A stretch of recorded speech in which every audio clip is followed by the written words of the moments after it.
So, Yeah, go for it.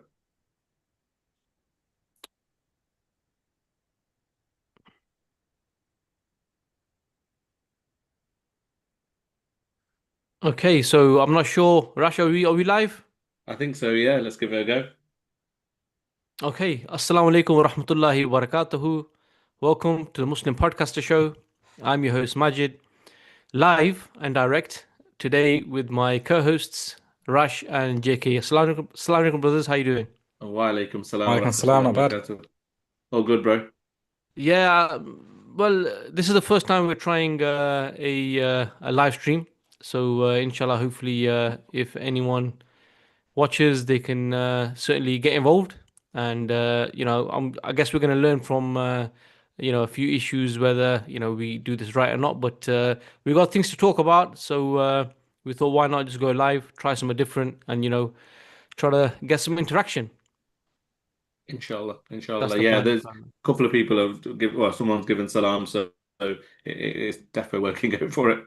Alhamdulillah, Alhamdulillah, that's Alhamdulillah. good. So listen, let's get into it, inshallah. Today we want to discuss quite a few important topics, kind of linked anyway. The first one being you'd say the adoption by the UN regarding the so-called Trump's Gaza peace plan, and also something which is quite hot at the moment is the world's worst kept secret about Saudi being happy or wanting to join the Abraham Accords. So, I mean, let's get into it, guys.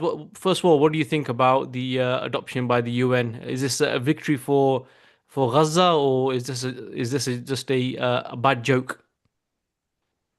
Probably worse than a bad joke, actually, because, like I say, anybody who still had any modicum of kind of hope in the UN probably has lost it now. If you think about it, because from point of view is at least previously people were expecting some kind of output from kind of what's going on with the ICJ and ICC on this on the genocide issue, but all of a sudden to actually adopt a plan which the vast majority of commentators have said is bogus on so many levels. And remember, we discussed it in your last in one of your last podcasts as well for the UN to come out and actually back that.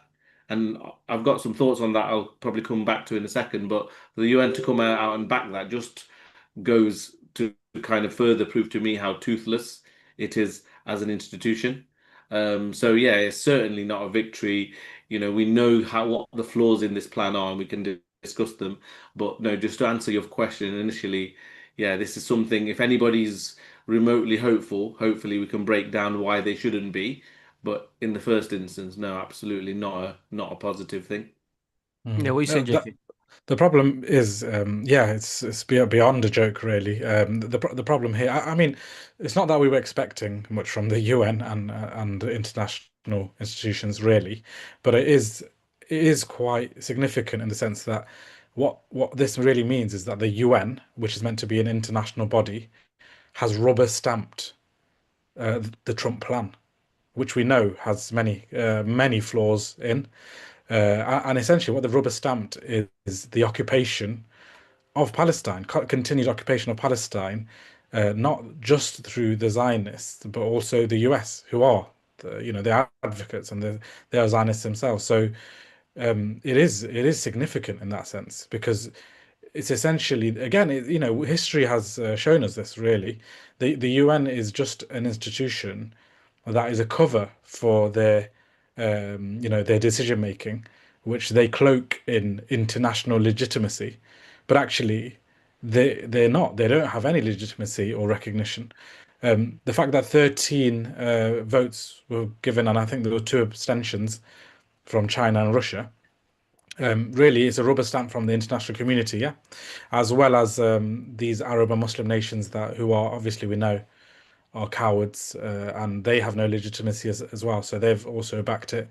And the sad thing is really, the US would veto countless times when people were calling for the ceasefire in this same kind of UN Security Council, and they used their veto power, right? But the Russians and the Chinese, they weren't able to use their veto power, and it just really shows like, they play the game as being kind of competitors with the US, but really in reality, no, the US run the game, and everyone else is just cowering to these criminals. Yeah, exactly, bro. Exactly. And the thing is like you mentioned about the vetoes and stuff like that. And in reality, if you think about it, this is, this plan is something which is a blueprint which is written by the occupier for the occupier to protect the occupier, right? Yeah. That's exactly what it is. Because if you think about it itself, it's a humiliation, and there's no surprise that the majority of the Palestinian factions, other than the PA, of course, they basically rejected this because if you think about it, ultimately, this is a so-called ceasefire. I know we've already recorded, a podcast on this, but just to hit home that it's completely on the Zionist terms. There's absolutely no withdrawal. There's no accountability. There's no dismantling of the siege, right? Which Gaza's been under over a decade, and in reality, there's no end to the violence as well because we know hundreds of people have been killed since this so-called peace plan came into effect.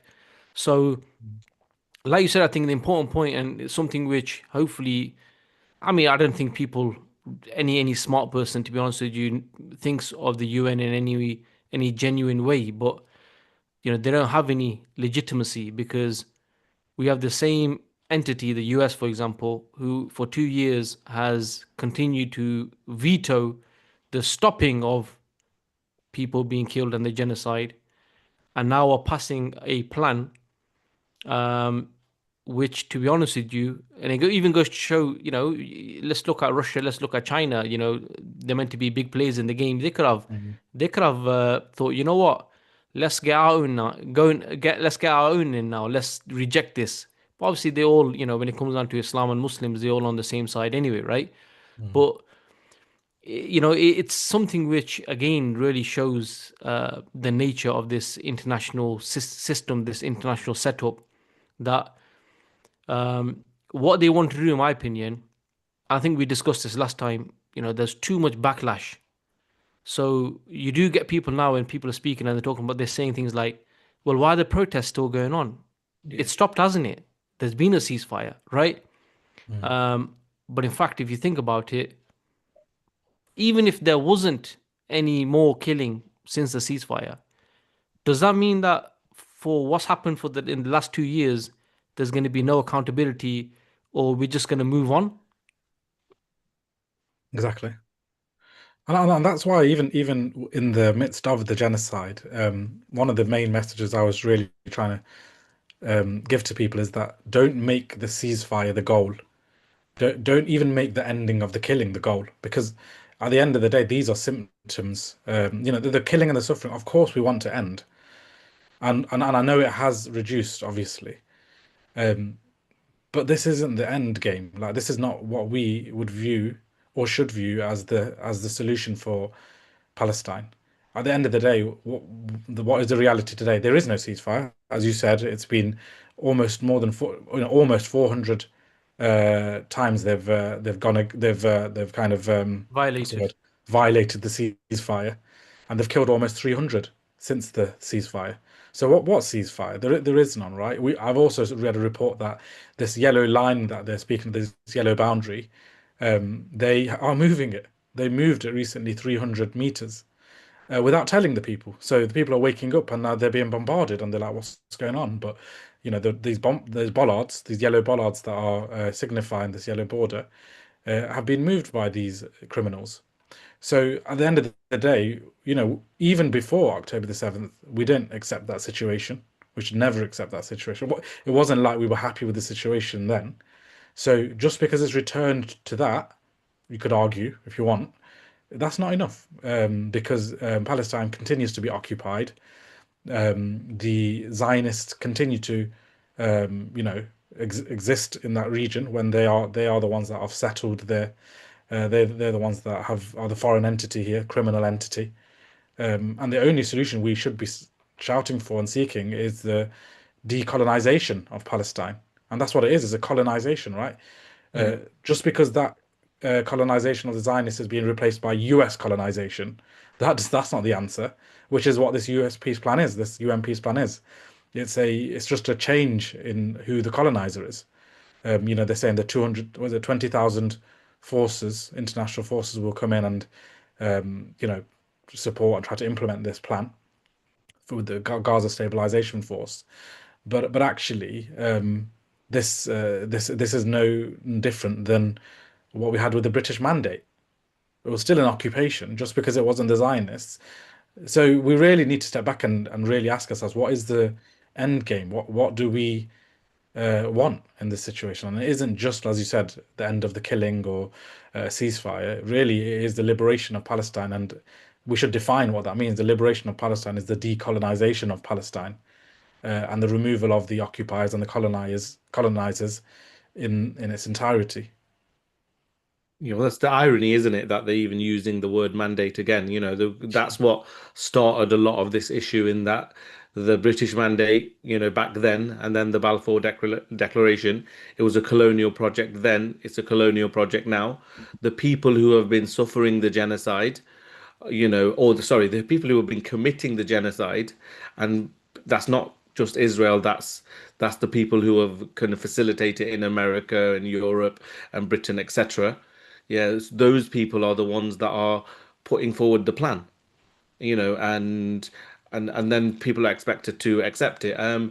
So you can see that, this is not anything that the Palestinians are going to accept in the first place. And that's why only the PA, like you say, have really accepted it. And okay, the people, if they do end up accepting some terms, towards it, it's going to be under a level of duress. But to be fair, the irony of it, a further irony is neither Hamas will accept it because it includes getting rid of Denuclearization. Yeah. weapons, Yeah, disarming them. disarming them, sorry, but also Israel actually see it as an occupation as well, because from their point of view, they think they own Gaza, and that's the way they treat it. In that, they've been controlling its borders for years.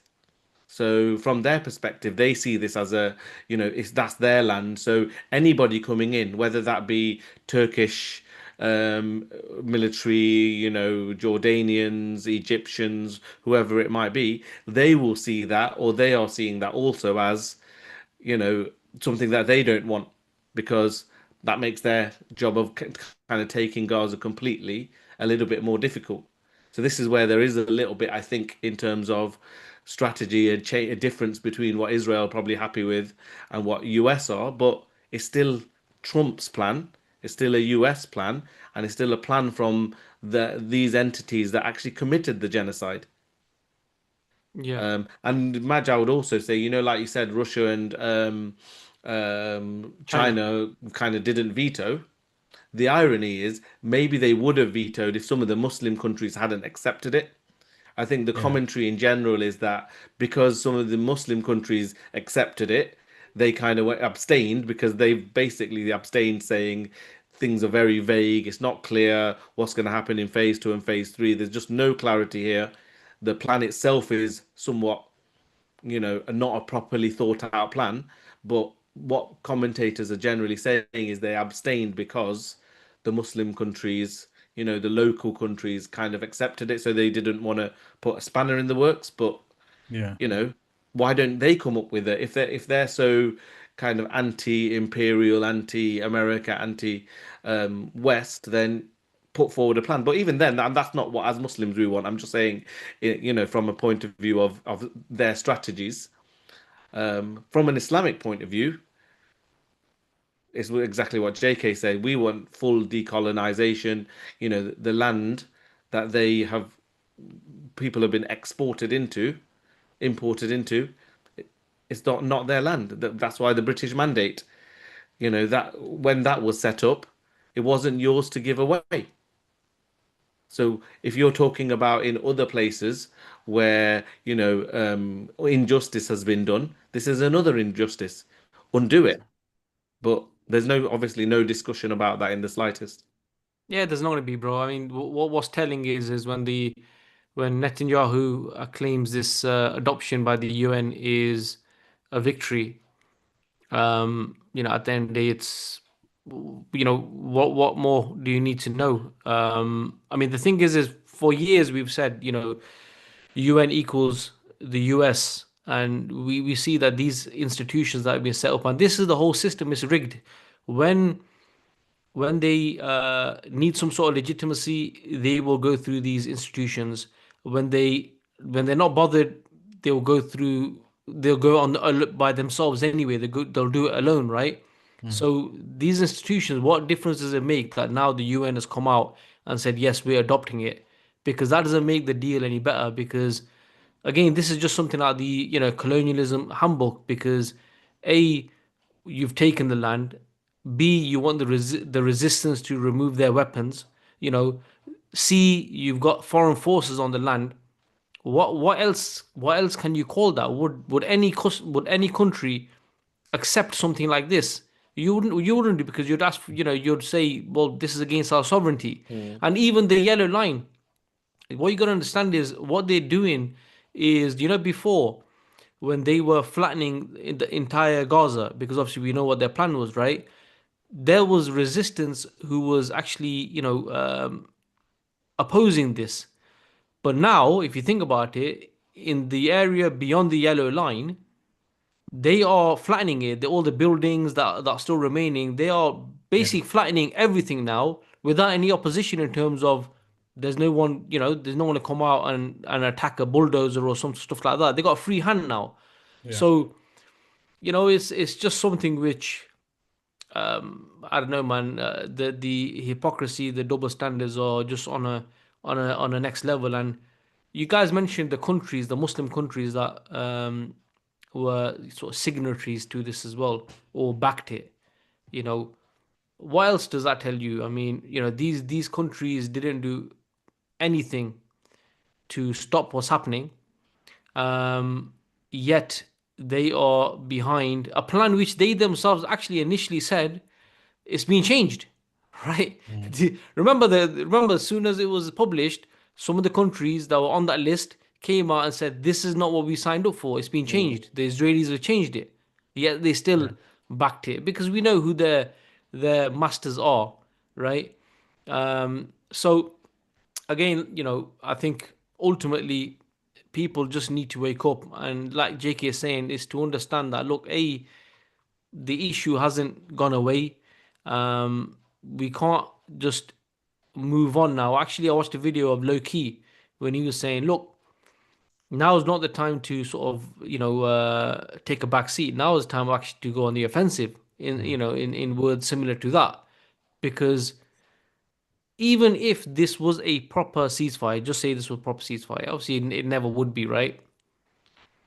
We can't totally forget 2 years of genocide, which was live streamed, and move on. And then have a peace plan that actually has all the expectations put on those who were genocided and nothing, absolutely nothing, on the one committing the genocide. Exactly. yeah, yeah, That does not Yeah. even doesn't make sense. Exactly. Everywhere else, this guy, there would be sanctions and things by now. What's happened to any discussions about that? No, if in fact, like say, a lot of the opposition has just come from non-mainstream media and social media, and people questioning what's going on. Even in the case of during the ceasefire, the tons and tons and hundreds of tons of bombs that have been dropped since the ceasefire. It is the common person or people on social media who are questioning that. You're still not getting the mainstream media and these governments actually doing anything about it. Yeah, exactly, yeah. And Uh, like you said, the danger is that they're looking to settle the issue, right? So whilst yeah, the killing may have not gone, obviously we're seeing the killing day on a daily basis, but yes, may have reduced. They are looking to settle the issue of Palestine, which is a major concern for us because we can't accept them to settle the situation where they give, as you said, they basically they're rewarding those who committed genocide. with what they want, right? Yeah. So we cannot allow them to do that. And secondly, at the end of the day, from an Islamic perspective, um, our Muslim brothers and sisters are still being occupied. They're still under siege. So we can't step back. We have to really call it out, and we have to be calling out those agents that are part of this, who are the Muslim entities that we have. You know, the likes of PA as well. Don't forget them. You know, these guys have no legitimacy among the Muslims. Who are they to sign it off? To be honest, who the heck are the PA to sign this off? When during the genocide, what were they doing? They were in the West Bank, arresting and persecuting Muslims. They didn't do anything to stop the genocide. And what we're hearing now is that since Hamas has kind of got a bit more of a foothold again back in Gaza, a lot of the issues are being resolved again under bombardment. But in terms of the looting and stealing and these criminal gangs, they're being sorted and dealt with, and their popularity is at a sky high. So if anyone represents Palestine, it's these groups who are, as you said, being asked to demilitarize, and they're the ones that need to be de-radicalized, when it is being the Zionist entity who need to be de-radicalized and demilitarized for the genocide they have committed on the Palestinians. No one's calling for that, or only people calling for that are those who are, as you said, on the ground or on social media. But the mainstream and these, entities that are part of the system are just kind of going along with the US narrative. It's a shambles, really. It's just, I It don't even want is. to call it hypocrisy, but it's just disgusting. Yeah. So just some thoughts as well, Madge, as well, in terms of like I think what it is there someone from a kind of geopolitical point of view, what's happened is they've realized you've had 2 years to try and destroy the resistance and you've failed. So there has to be some other strategy now. So the way I see it is that by trying to bring in some kind of an international force, this is kind of America's way to kind of go, look, you've had your opportunity. They still want to utilize the real estate as they called it, and that's what Kushner and Trump and all of these, because even what's this board of peace that they've given themselves this name of, and that Trump is going to be the kind of the head of it. What's that all about? That's about, you've had the opportunity to kind of wipe the resistance out and you failed. In fact, as JK saying is arguably they might have more support now because of the way the civilians and everybody has been treated. But I see US looking at it from the perspective of, now if we involve some of these other countries, even if they don't want to be involved, some of the Muslim countries, then they can basically have better relations with them. Which is what we're seeing with how much like Saudi and the UAE and stuff are putting into America. This is kind of their way of going, we'll want to try and bring some level of stability, but it's going to be at the cost of the Palestinians because even if there is some kind of an international force that's going to create more conflict. That's just going to be another participant in the issues that are happening there because the resistance at the end of the day, they're not going to disarm No. because they know as soon as they disarm, it's game over.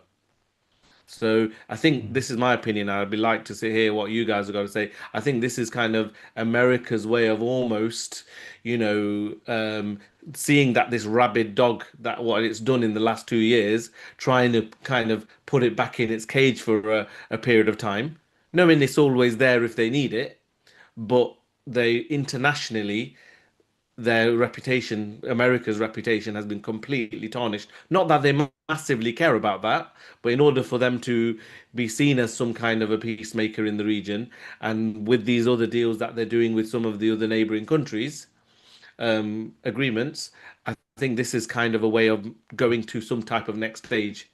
But I agree. I agree because yeah, it's not going to be successful. Because at the end of the day, if okay, I'm not trying to praise the Zionist entity in terms of their military prowess, but they were given a blank check in terms of the support they were given from the Europeans and the US in terms of military might, right? And they still failed in removing the resistance. So how the heck are, Arabs these Arab nations and Muslim nations who are meant to be the ones that are going to be demilitarizing Hamas. That's their role in the second phase of this plan. How are they ever going to achieve that? No chance. They won't achieve it. They don't have the that level of military might to be able to do that. And you know, you don't. I just can't see that happening. And I think Trump and the US know that. You know, they know that it won't be possible to fully demilitarize the resistance. How? You know, and you know the whole population itself is. They've created a second next generation of resistance. So it's not. It's an idea, isn't it? The resistance isn't just a membership to a group. Resistance is an idea that all the Gazans and now the next generation, after suffering a genocide, will feel. They're not going to just lay down their arms. So that won't be achievable. And then the third phase, even vaguer in terms of Palestinian statehood, that is just a little kind of remark in the plan that, you know, if possible, we will potentially move for some level of statehood. Yeah. But actually, it's down to the US and the Zionists whether that will happen. And we've seen what Netanyahu has recently said that there will be no Palestinian state. So that will never happen as well. So I think you're right that this is just a way to like reduce kind of pull back their kind of spoiled child, show that they're trying to do something that will bring peace, so to kind of bring up their image again. But in reality, no, it won't happen. It'll be just the current state, and it allows Israel to carry on with its occupation, with the never being any settlement in this Yeah. issue. The thing is, both approaches lead to the same thing anyway, Exactly. because the damage has already been done. We discussed this last time. Like Yeah. the saying is, uninhabitable. You know, That's why ethnic cleansing will happen first, yeah. because people are realizing it's unlivable there, and that's Mm. part of it. Yeah, you're right. Well, You're right to whether mention they that. move or not, I think this is where I think you Mm. guys mentioned last time as well. Like they underestimated it. Whether the people move or not, because these are, I think, probably some of the most, if not the most resilient people in the world, right? Um, and also the bro, subhanallah, if you if you look at some, I watched some videos like on Al Jazeera and stuff, and these guys they found this tank, right? Zionist tank that was destroyed, right? They stripped it, man. They stripped it. They took the batteries. They took this. They took that, and they started making things like using the batteries to for water, and obviously these people are on another level. So I wouldn't be surprised if they still continue to stay there without moving. However, normally, if you look at it at the moment, it's unlivable, like you're saying. So the Is it outcome is the same. The outcome is the same. I see. Like the yeah. damage has been done. Well, Mm. some new videos of southern Gaza has come out in the last couple of days, where literally you can see that the way they bombarded the place was so intentional to kind of wipe out infrastructure. It's like Mm. it was almost like like if you use, we know they use AI and stuff to kind of target areas and everything. It's almost like they've gone to every single square inch of the land, just decimate it. So it literally looks like it's been completely pulverized. So the videos going, but some of the videos we've seen, obviously they're horrific already, but in them you see the odd building with half of its building is still standing. And then you see three buildings or whatever broken. Then you see another half building. In these videos, I think it's the AP have released them. It's the way it's been done. It's like literally they must have started from one corner and just gone non-stop, Yeah, so yeah, that there's literally nothing. bro. That's what they're doing right now in the areas which is the yellow zone.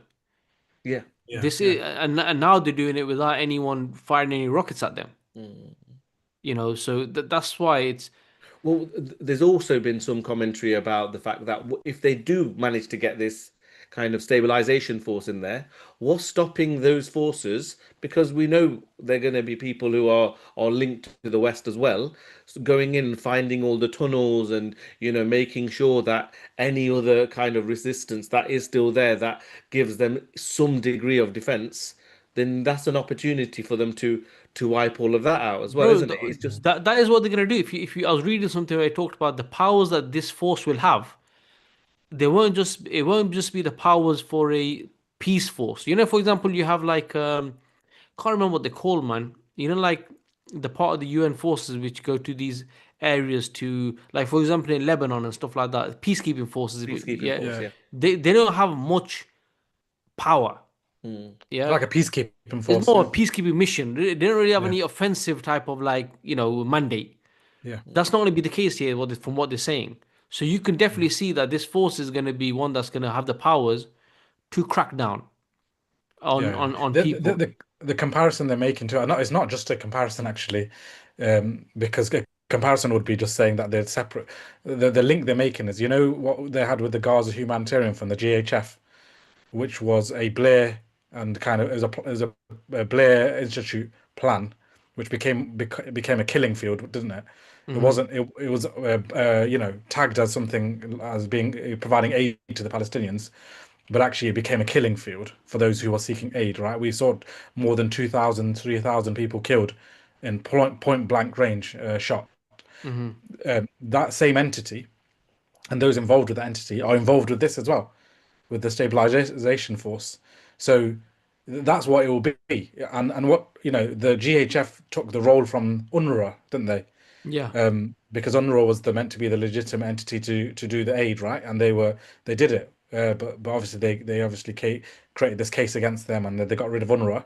The same thing's happening here, where the UN, and I think it's UNIF or UNIL, or whatever, yeah, the peacekeeping force, there will be none of that, and it will be these guys who are, linked to the Blair Institute that will be running this. So again, expect the same. Expect them to be, have no rules, follow no rules, in order to kind of, and as you said, I think there's a red zone which is beyond the yellow line where they've got free reign now. Even today, free reign. They can do what they want, and the kind of pretext is that Hamas are still here. So that's the pretext they're using. That Hamas is still here, so we can do what we want. And anything that happens here it doesn't defy any ceasefire or anything because Hamas is still present in these areas. And then within the green zone, which is beyond the yellow border, um, this is they're still killing, right? As we know, there's been 400 violations of the ceasefire and almost 300 killed. So even that they're defying. So again, as you said, as we should expect that we've seen in the last 2 years. They don't follow their own rules, and Muslims and people just have to face it. And now that this has been rubber stamped by the international community, it just yeah, it's very hard not to become a bit you know, really defeated by some of this stuff. But we just need to Yeah. keep speaking out and raising awareness of what's happening. But then, Think. then that's the way to flip it, really, actually. From a military point of view, sorry, Yeah. and from looking at the destruction, and at the end of the Mm. day, and there was a video as well the other day when people were saying that they've won because look, they managed to destroy so many the full infrastructure and kill so many people, but actually this lady, I can't remember who it was now, she was saying actually, but you say you killed 200,000, 500,000, or whatever number of Palestinians, but in the process, you've made millions and millions more people who support Palestine across the globe. So, yes, you may have won on the battlefield as such, if you want to call it that, but actually, the world now hates you. The entire public Exactly. opinion, on the battle on social media has been completely won by the Palestinians and by the people on the side of justice. In the space of a couple of years, they've basically made the entire, anyone who realizes that well, a lot of people firstly have realized that mainstream media is a complete, it's gone now. Alternative media and new media, as it's sometimes called, is getting all of the people's eyes on it now. A lot of Yeah. mainstream media is collapsing. But that's because they're realizing that mainstream media is pure propaganda, Yeah. so they've. Even linked to that though, like even the whole US politics side of things, like where US politics was a bit more clear in terms of red and blue, conservative and Mm, republics, that's been lifted in the air and shifted in the sense that you've got those who are conservatives who are anti-Zionist now. Have you heard of that new group, AZAPAC? yeah, So instead of APAC, AZAPAC, yeah. which is anti-Zionist committee, whatever they call it, political committee. And these are the ones that they are right wing people, Well, they are the true America first. They're like, why are we giving 33 billion pounds to the Zionists when we should be spending on our America, American first, right? So Well, so these guys are they've supporting. gone as far as saying that the people who are going up for, getting the vote, they're basically realizing that if you even have any affiliation with APAC, that's going Yeah, to be what is going to be your Achilles heel. That's going to exactly. actually not get you voted. And So that's what happened with Cuomo versus Mamdani. exactly. Hmm. So yeah, there's a lot, as you said, there's lost a lot. We have, and you should never view it as a genocide with a silver lining. There is no such thing. But the world has shifted, so there is something there to pull on, really, and make sure we use it. Let's Have look you been at have you been watching all these clips of this Sarah, what was the name? Sarah Hurwitz, that's Oh on yeah, all over social media now. They had this kind of Jewish forum like lobby kind of thing which was broadcast and then this woman is just speaking in terms of as if like completely delusional in terms of she thinks she's justifying why people are, she's going, oh, people are becoming anti-Zionist, people are becoming anti-Jewish, as if that's not because you've slaughtered tens and thousands of children, as if it's just the some kind of propaganda. And yeah, and it's she's saying crazy. it in such a normalized way. The vast majority of people online are sharing it, going, what are these people thinking? Deluded. Yeah, They're just pure evil, yeah, and she's her videos have just been, in fact, if there's anybody who needs to, we tell people you need to speak out. The irony is they're speaking out themselves and making themselves look worse. yeah. They're When exposing you themselves. give them a platform and they're willing to speak, they actually expose themselves as mass murdering, children hating, racist, people who just want the ethnic cleansing of innocent people, and they mm, don't hide it. Oh, and last one, sorry, and also when they turned off the Hebrew Yeah, yeah. On translation Twitter. on Twitter on X. Yeah, People's like, wait there a minute, why are you turning the Hebrew translation off? It's because people will go, wait there, now when they're speaking Hebrew, they're actually, we can see what they're actually saying, their and true their nature. genocidal language. So X had to actually turn off automated Hebrew translation so the non-Hebrew speaking people wouldn't know how genocidal these people are.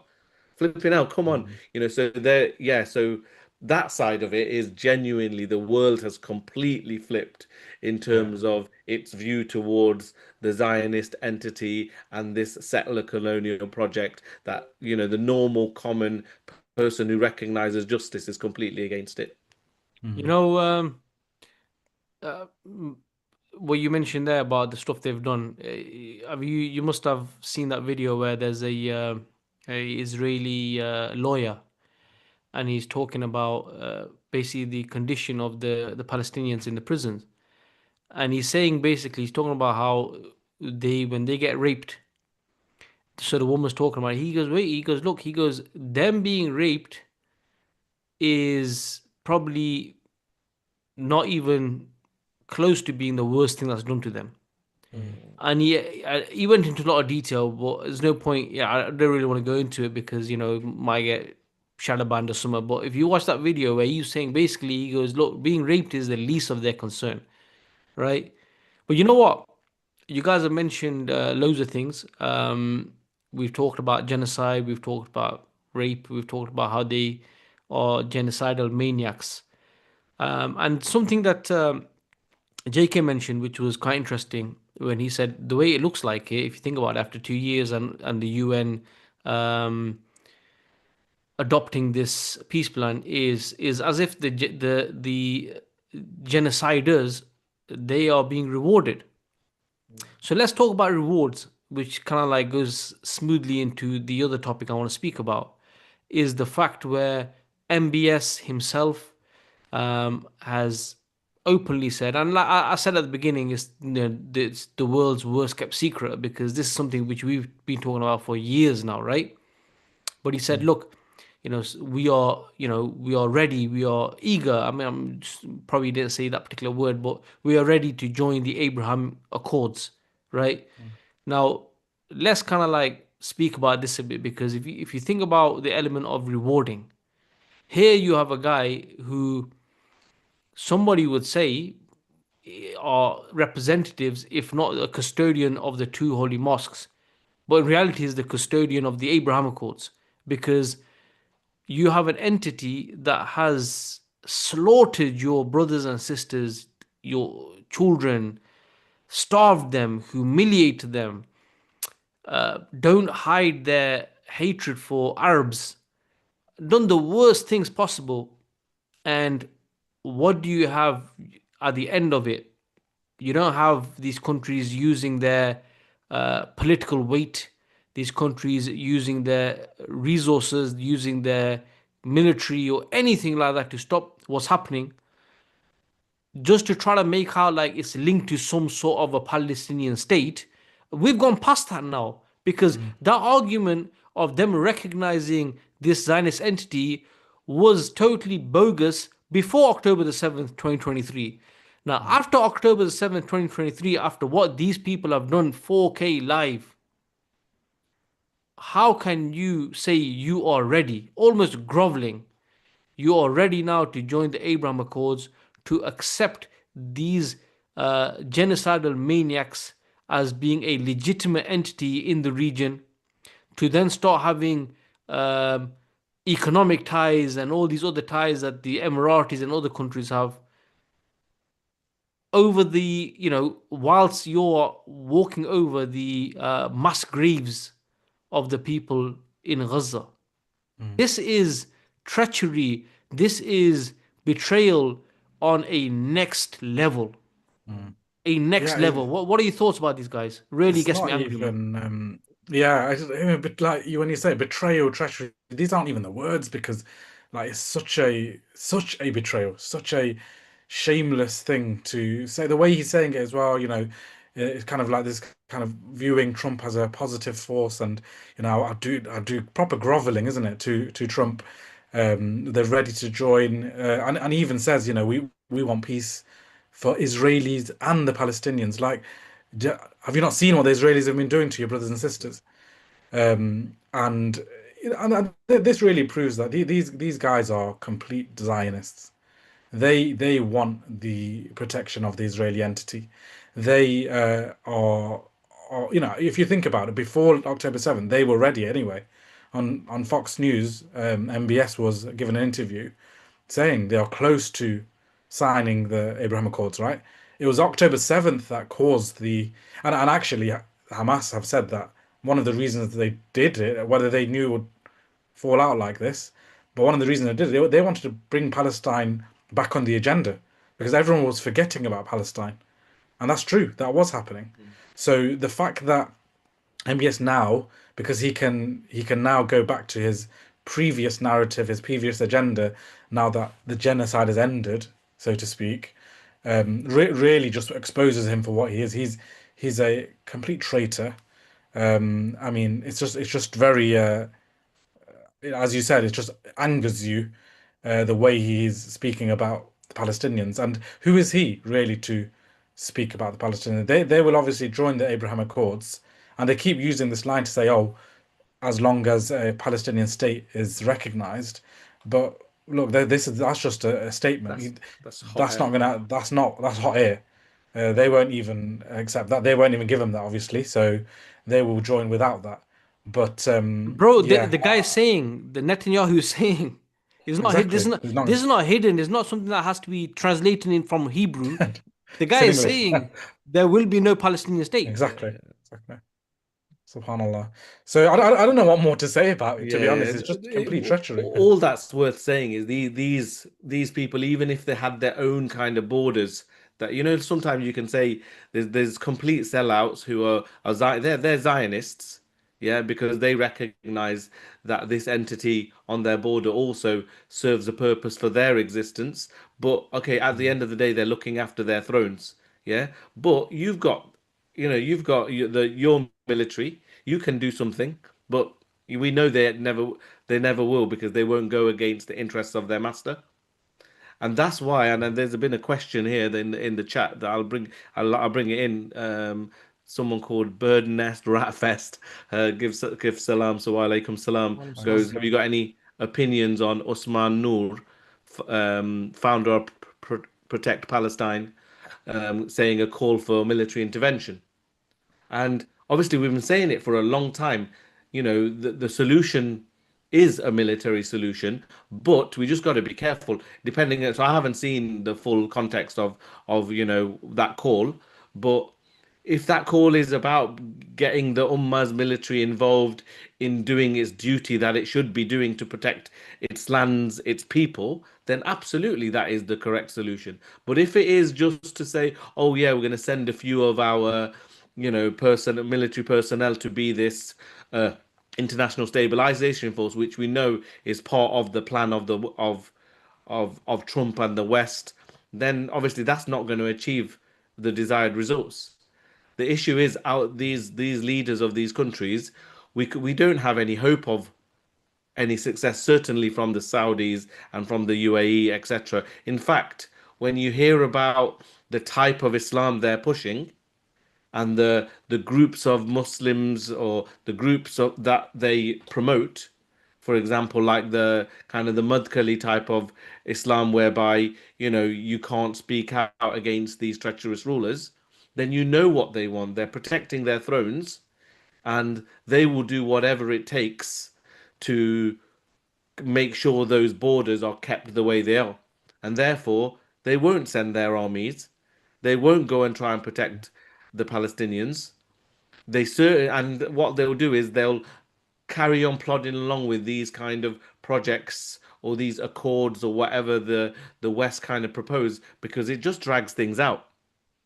It Mm. drags things out, and it keeps them looking like, okay, look, this is how we continue to look after ourselves, but to an extent we somewhat keep our populations more under a thumb.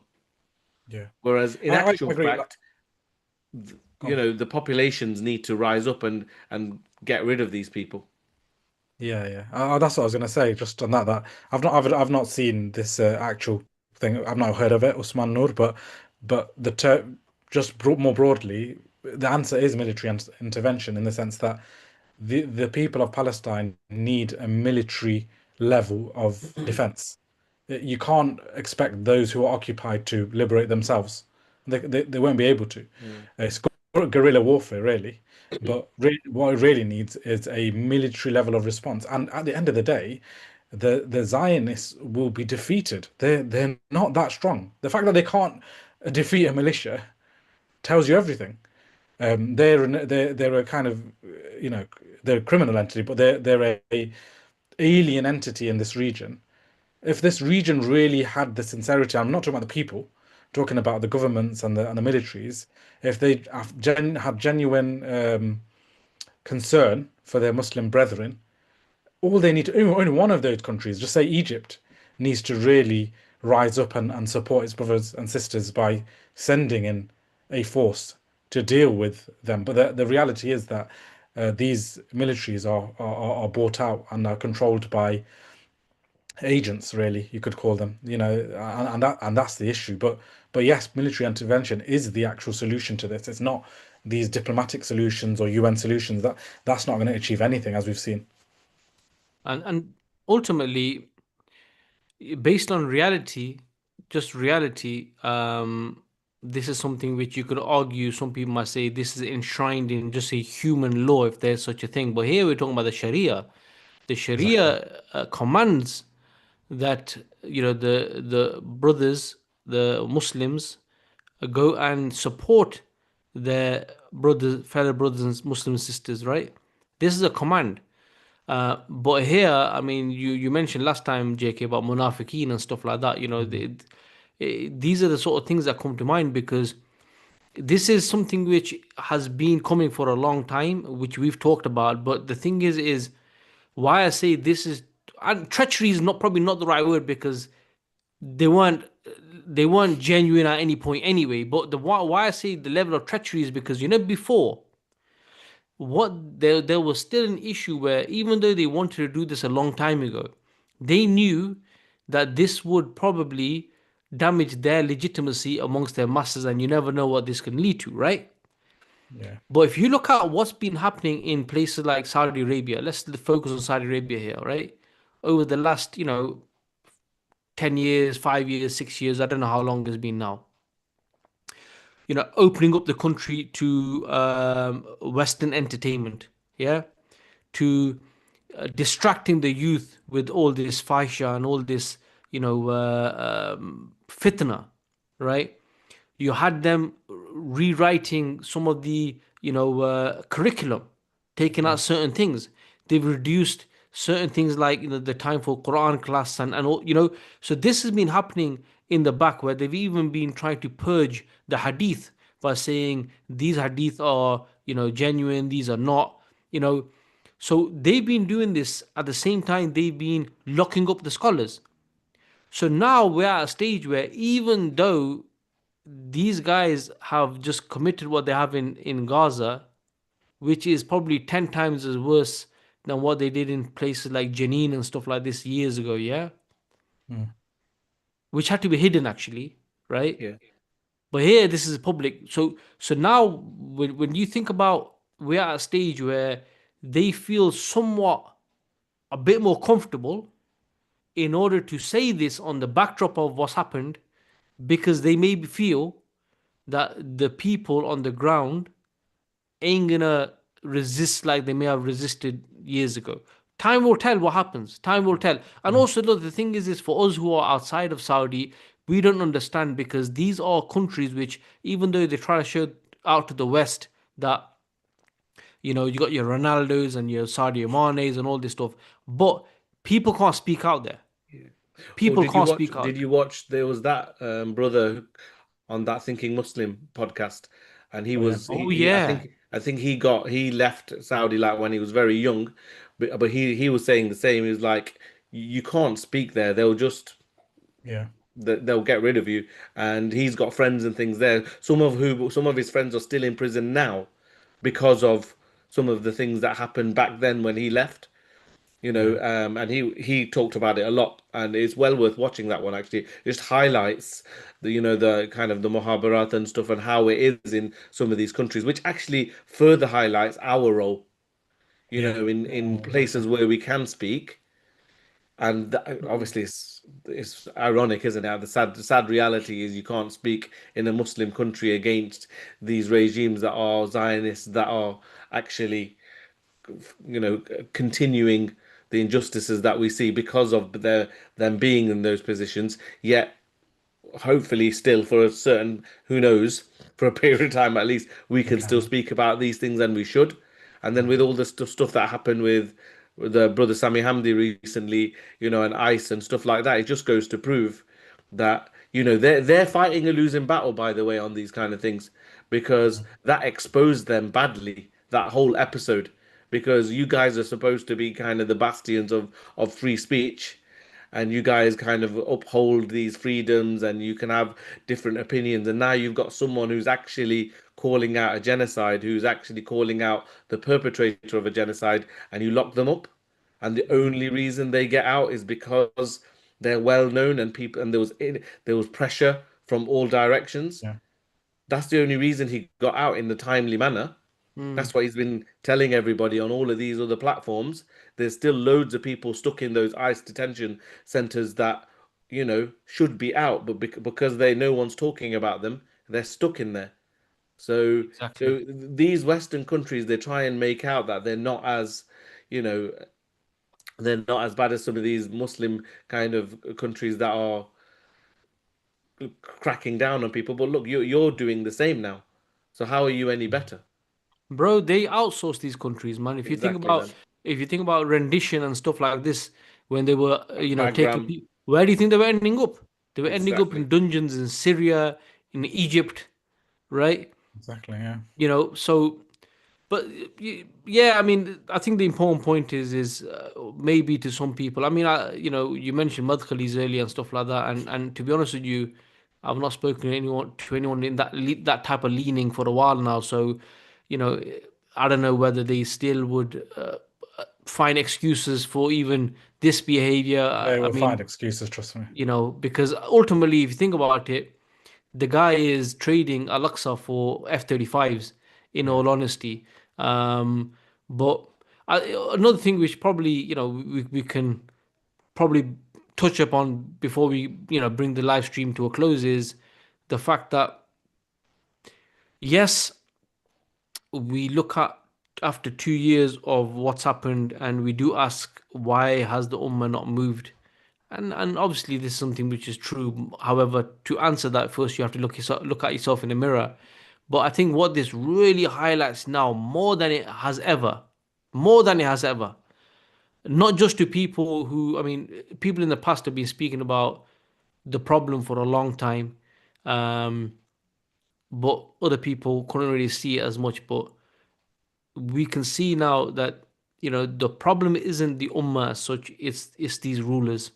And this whole episode has really highlighted this, about what's happening in Gaza, highlighted that these guys are the problem.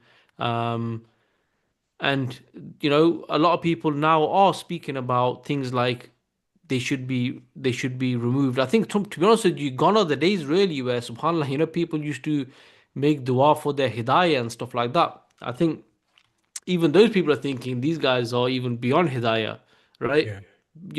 But I think that's become quite blatant now that these rulers are the problem, and this is something which has to be removed. This cancer has to be removed. And the other thing is the fact that what this highlights is, subhanallah, when you think about the hadith of the messenger sallallahu alaihi wasallam, when he talked about the iman being the shield, how this hadith has been there for more than 14 centuries, right? But it really hits home when you're looking at the situation now where it seems like the ummah is just open, and cannot defend itself and is not shielded, not just by against the kuffar but by the munafiqeen, even probably worse. Mm. um so yeah, I mean, what's your thoughts on the last things about the rulers? And obviously, we talk about MBS and stuff like this. It's not rocket science. Mm. You just look at the list of those countries that were on the UN list of countries which actually endorsed this plan. Is there any other way than to remove these people at some point to be able to bring about change? Mm. No, This is that is the only, and it's a positive that people are seeing that, and Muslims are recognizing that these rulers don't represent us. They don't represent us in the slightest. In fact, they are working against, like I said, the anyone who speaks the truth will be put in jail. They didn't represent the Palestinians when they were going through probably one of the worst atrocities that will probably in human history. I'd even say, I'd argue, one of the worst in modern times anyway. And they not only were silent, but they were aiding the genocide. So I think this has really opened the eyes of Muslims and non-Muslims as well, to be honest. So I think that is good in the sense that if that has started in the frame of mind of Muslims that they don't represent, that is a positive. I think the work will come in what are we willing to sacrifice.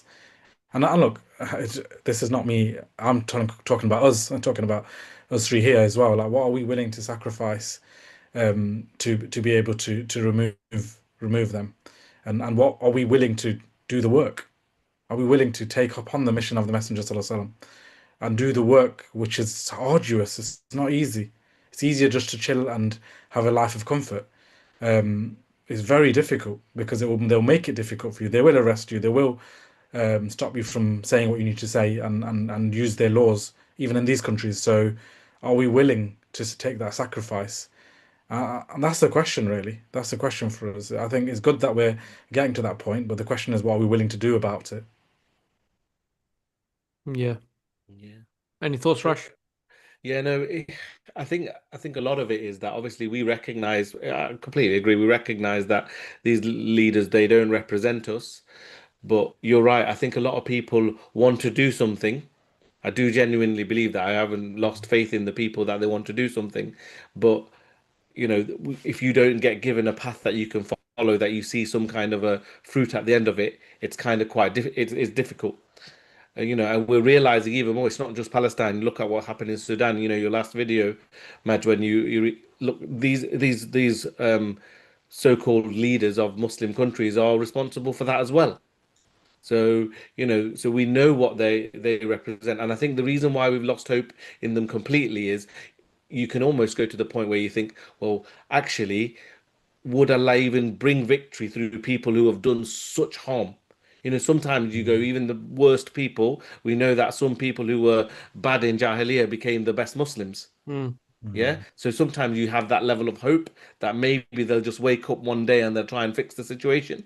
But the level of what they've done and what the loss of life that they've caused, do you think, no, would Allah even choose someone like that to make change? But in fact, what we're seeing is a lot of the change is coming from maybe even not a lot non-Muslims seeing the injustice.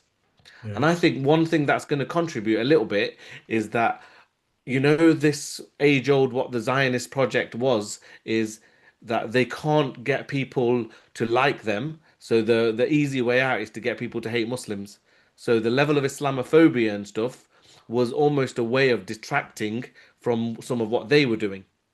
I think more and more people are becoming aware of that now. So whenever and you saw it recently with all these different kind of things that go on around the world, even silly little social media things about that woman ringing a mosque and ringing churches about the baby formula and all of this kind of stuff. The general commentary that came off the back of things like that is maybe we're wrong about Muslims.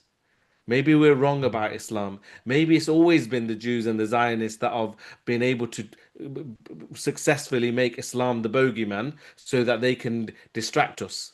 There's a more Mm. and more of that narrative happening where people are looking into Islam more, or people are going, maybe it's not always been, all of these forever wars, all of these wars that they're trying to stop, and how we were saying that people want to be America first rather than Israel first. That in itself is very much about, oh wait, there some of these wars were wars that were instigated or in Israel's interest. We obviously know there's more to it than that. There's a deep state. There's America see of use for Israel in the region. It's not just Israel is controlling America. That's naive. Yeah. But I think the general people are starting to realize. Um, Also, can I just quickly say, obviously, there's been a couple of comments on there. There's a good point about the fact that whilst mainstream media, I think some of the comments are saying that have people gone quiet since the ceasefire Hmm. in general, and I think there's two sides to that. I think maybe some the people who were active before, I'm seeing that they're still active now.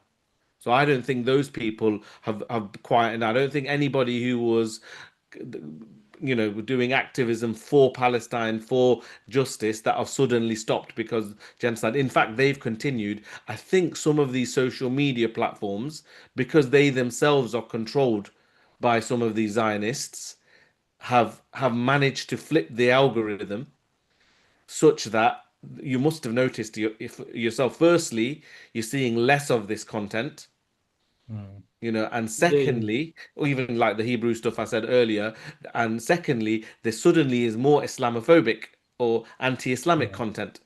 they said it themselves already. They're gonna do that. They said it themselves are going to Mm. do that. And then this Sarah Horowitz stuff that she's going on about, she's saying we need to take the social media off people. We need to take phones off people, as a means of stopping them from seeing all of the destruction and all of this genocide in 4K.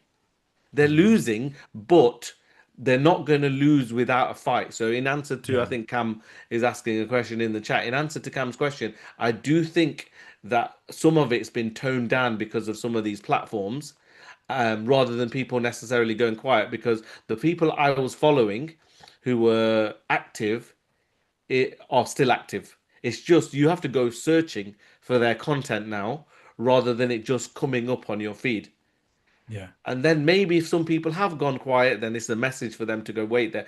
We know this ceasefire isn't a ceasefire. We know that liberation isn't through these projects that are kind of promoted by the likes of Trump and his cronies. So it's not time to shut up now. It's time to speak louder. But you know what it Mm. also highlights as well, Rush, is there has to be a collective effort. Because on an individual level, you all see people who may have been very active, but you can burn out and Mm. other Of course. things, and that's the difference between you doing something which is a collective effort, and you can push each other forward. And I think that's something which, if you have, like, for example, you have organizations set up and stuff like that, they haven't really gone quiet. But Yeah. if we're talking about maybe people who are Individuals. vocal on TikTok and stuff like that as individuals, they can get blacklisted. They can Mm. even have the police come around, or they can just burn out, and then Mm. it happens. It happens. That's why it's important that you know we don't just think of ourselves as individuals. We do this on a collective basis, and I think that's something which is really important. Inshallah, as Muslims, we should be united. Um, you know, maybe there are differences, from very, very small differences, whether it's from a mother point of view and stuff like that, and these things shouldn't really make a difference when it comes down to what's happening. And as an ummah, we should be working collectively, and making our voice heard as one voice, not many. So yeah, I mean, I think we can probably bring the sort of podcast to a close. I think just a few comments from myself, really. I think we have to also remember the bigger picture. It's this is about reconstructing the entire region. Whatever the new Middle East, about integrating the Zionist entity into this land. All of this is linked, and what we'll see, actually, we'll see maybe even a shift from what was the war on terror to war on resistance, because now it seems like they're you know openly declaring war on resistance groups, which in their own law is enshrined as a right, right? But it doesn't really matter now. So we're seeing this openly now. So I think that's something that's really important. And the issue to do with the UN, as we discussed before, you know, we can just see that this isn't the end of the genocide. It's actually the continuation, the actual the afterlife of the genocide, where it's continuing, even though everyone thinks it's stopped and ended. This is giving legitimacy to that. It's not holding anyone to account. It's actually just prolonging. You guys have mentioned it. It's just prolonging it. And I think these are the sort of things that we have to think about. And when it comes to people like MBS, as an ummah, we must say that Al-Aqsa is non-negotiable. Whether that's Trump, whether that's Abbas, whether that's MBS, this is something which the ummah will not negotiate on. And with these rulers, puppet regimes coming out and saying that they are ready to sign the Abraham Accords, what they are doing is signing away Al-Aqsa. They have no right to do this. They have no legitimacy to do this. And as Muslims, we need to reject this. Um, Before we end, guys, any last thoughts? No, No?